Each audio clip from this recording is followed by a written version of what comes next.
Hej alle sammen, velkommen til vores nye YouTube-kanal. Mit navn det er Emil. Mit navn det er Magnus. Og vi samler på sko. Begge to. I dag bare lige laver vi et lille kort review på en sko. Der er tale om en Flyknit. En lækker Flyknit af slagsen. Den kommer i en SB-boks. Flyknit Supreme. Fra et collab tilbage mellem Nike og Supreme tilbage i Fall Winter 13. En retailpris på $188, så omkring de 1300 danske kroner.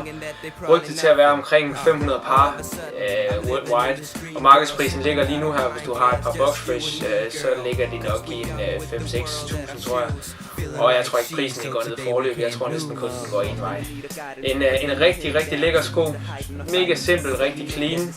Det er en Lunar 1 Plus, måske ikke den mest eftertragtede Flyknit, men lige med den her colorway og den mængde hype her, så den holder 100%. Jeg tror det er en ikonisk Flyknit. Så hvis I kunne lide hvad I se, gå ind og subscribe, like, del videoen, gå ind og tjek vores Facebook, tjek vores Instagram. Der kommer meget mere af det her.